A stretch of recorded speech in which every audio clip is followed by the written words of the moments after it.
Granulating watercolors are my favorite. I use them a lot in my paintings to create texture.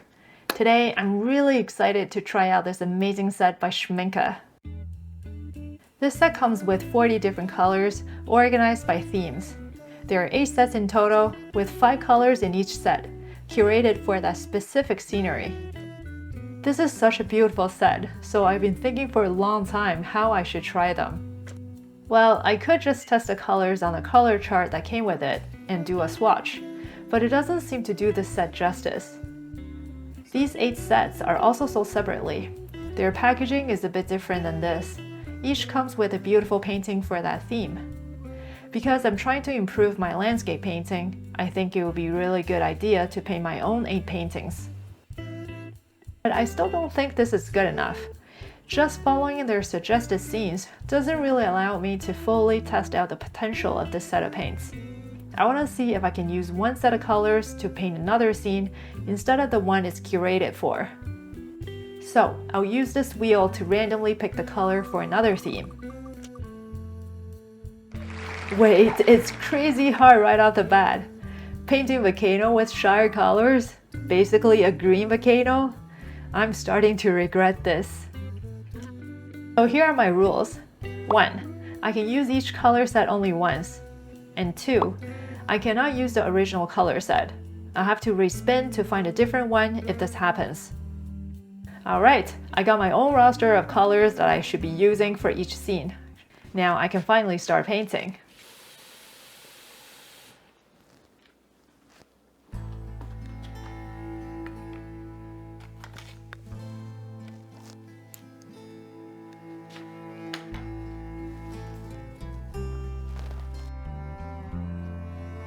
The first one I'm doing is Shire. This is using the desert color set, which has more browns than greens. Initially, I thought the colors are hard to use, because you would expect the Shire to be luscious in green like Lord of the Rings or New Zealand landscape. Then I came across this reference photo of Golden Hour. It just fits the color palette perfectly, and I can make good use of the yellow and orange for that golden sunset look. I'm going to fit all 8 paintings on this large sheet of paper, going for a collage look. This will allow me to see all 40 colors at once and see if they go well together. I think it will be a really cool look if I can finish the painting successfully with the randomly assigned colors. Some of the combinations are really hard, so I'm leaving them to the end. I'm trying to simplify the scenery because I want the anime aesthetic. So I purposely took out many details, like most of the trees and houses. Also, I'm creating a larger hill for my adventurer to stand on to overlook the path ahead of her. That's right, if you watch my channel, you know I love painting characters. One of the reasons I'm painting landscape is to create a world for my characters to live in, to better express their story. I like how this creates the depth and how grand the composition is. That was a good start. Now moving on to the second one. The theme is Glacier, and the set of colors I'm using is Deep Sea. The violet color is not exactly what I expect for Glacier, but the rest are very nice. 2 blues, 1 green, and the green is more on the teal side, perfect for creating the clear and icy look. It also comes with a black, which should be pretty useful for creating depth.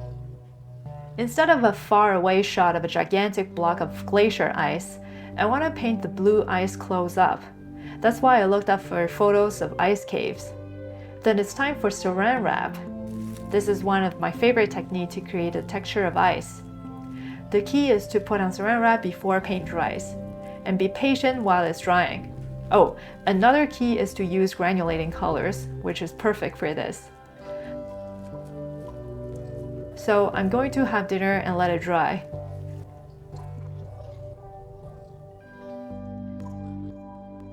Now the painting has completely dried. It's a very satisfying process to peel it off.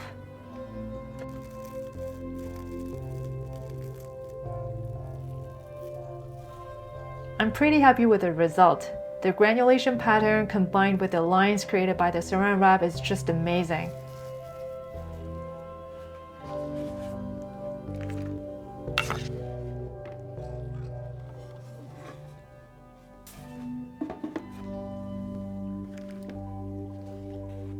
Now I'm following the pattern to create the ice texture by adding some strong colors to create sections of the ice ceiling.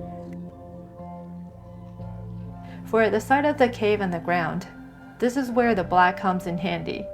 The texture created by granulation is just what I'm looking for, as it's mostly dirt and rocks.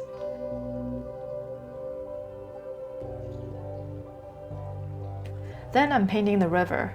Is it still called a river inside the ice cave?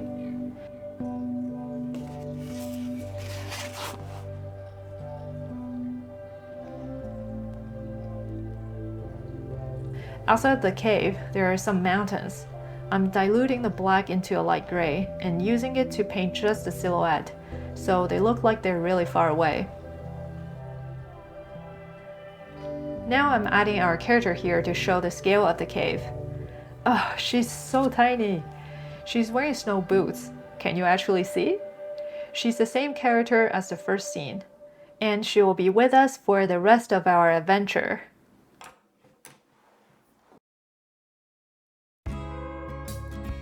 Alright, it's been going pretty well, although the next one is getting harder. The colors I need to use is from the Galaxy set, which are mostly cool tones like pink, violet, blue, but the scene I'm going to paint is Tundra. Tundra is really cold and have no trees, but there are still short plants that could use some greens and yellow colors. But I don't have any in this set. Once again, the reference photo came to my rescue. This photo is a tundra scene with snow mountains in the back, so it adds some cool tones. Also, it looks like it's golden hour again. The sky is a little bit warm but not super warm. I can just use the blue to transition into a light brown.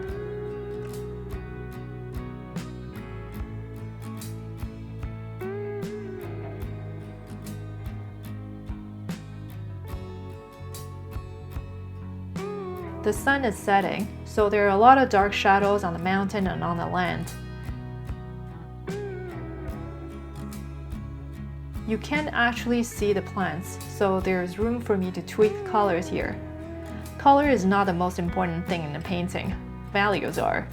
As long as I can get the correct value relationship, even if I use just one color, the painting will still work.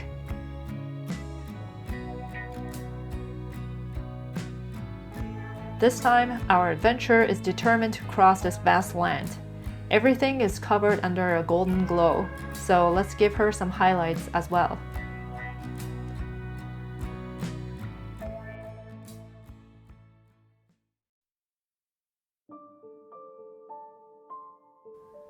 Next one is another bigger one, and the theme is forest. I got the Glacier color set to work with, which is mostly blue colors. I first thought of using the blues for sky, but then I realized it might be perfect for the moonlight. I got these two reference photos, and I'm thinking maybe I can just take some elements from each and combine them to create my own scene for our adventure. We have some harsh environments in our first three paintings. Now it's time for a more serene setting. So I'm creating this lake for her to take a bath and relax under the moonlight.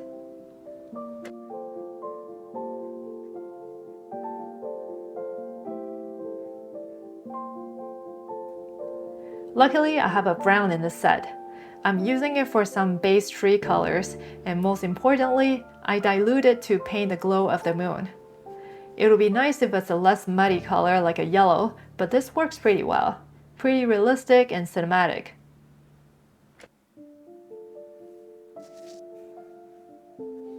To contrast the muddy tones for the forest and the moon, I'm using the Glacier turquoise to paint the lake, making it super clear. This reminds me of the famous blue pond in Hokkaido in Japan, a very magical place.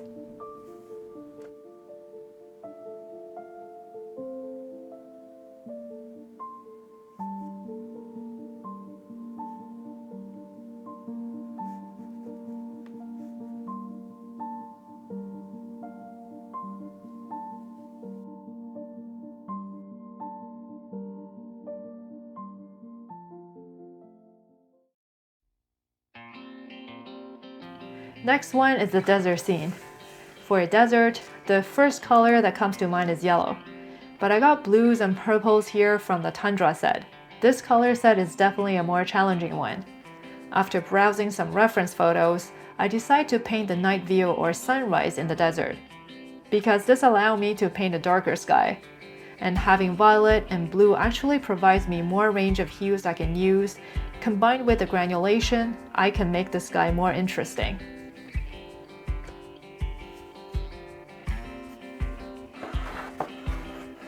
Although this canvas is narrow, it's pretty tall, so I can actually do some washes and let the paint flow.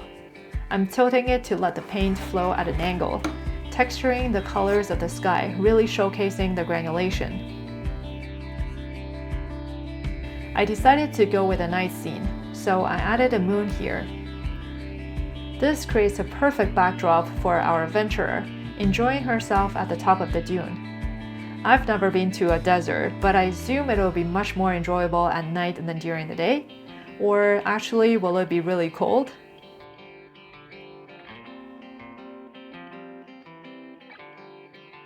To finish up the night sky, I'm using a mini toothbrush to splatter on some white gouache.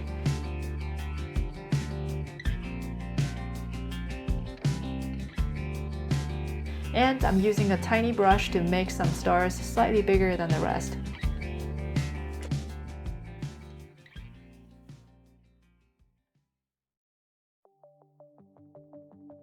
I'm getting to the most difficult ones. The scene I'm painting next is deep sea.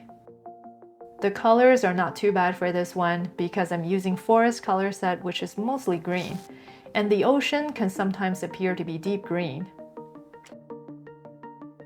But I don't want to just paint the water. I want to make this scene as grand as possible.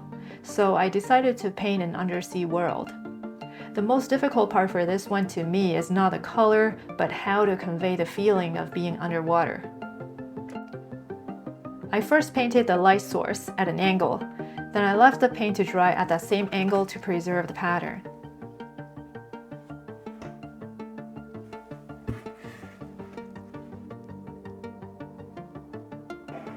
I never painted this before, so I carefully researched a lot of reference photos. The scenery in the back looks blurry, but you can get blurry backgrounds on the land as well. So what exactly make it look like underwater? I think mostly the lighting and the color choice. The light always comes from above, and the shadow is always very strong. And everything is muddier than above ground and covered in a green glow. Then I slowly constructed the city ruins, some old pillars, stairs, rocks, etc. This is perfect time to use the texture from the granulation.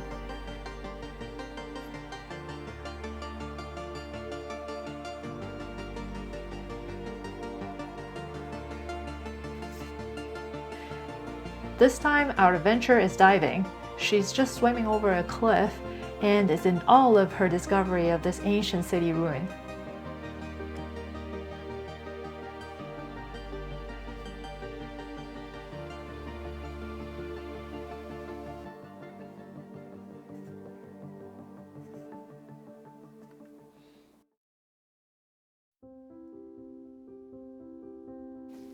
This is really getting hard. Galaxy is usually painted in cool tones like pink, blue, purple, black, usually pretty dark, so white dots can be added as stars. But the problem here is that I got volcano colors. The canvas is a white one and relatively bigger than others. Knowing that I need to create interesting washes, creating those granulation patterns, I need to use more colors and water. So I'm painting flat on the table. Given these fiery colors, the first idea that comes to mind is to paint the sun, but it just doesn't feel very satisfying, and it doesn't quite fit in with the rest of the paintings I'm making. I guess because the colors are too uniform and it's more like a single object rather than the grand sceneries I've been creating. Then I came across this photo. This is so visually striking I had to stop and look more into it. It turns out to be a photo by NASA, combined from multiple Hubble telescope pictures to describe a section of the nebula. I don't know about the science, but I love the look of this so much, I just have to try to recreate it. Too bad my color selection is all warm colors. The picture has green in there, which is a really nice balance to the warm tones. To make up for it, I'm just using the strongest colors I have, like the volcano violet and brown. Then I'm making sure I keep some light portions to describe the cloud and create depth.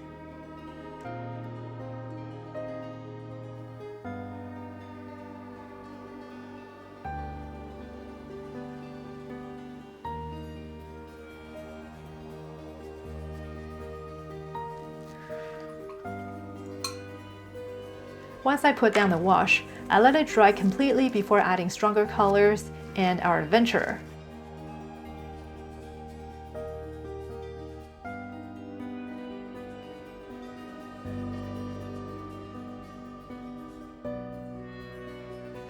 This time, she's floating in the galaxy. She's wearing some sort of suit, so she'll be back safely. I don't know what the specs are, maybe stars? They look good in the composition, so I added them as well.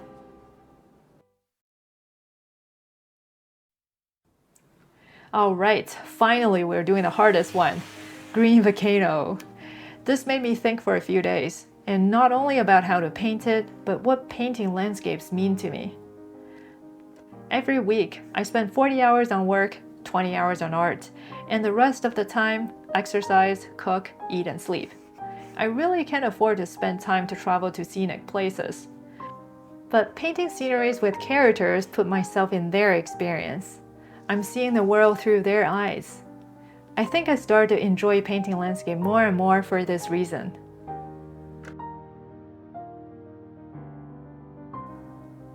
Following this train of thought, what would I expect to see in real life for a volcano? I definitely wouldn't want to see an active one. Otherwise, I wouldn't be alive and talking to you here. So why don't I paint a dormant volcano?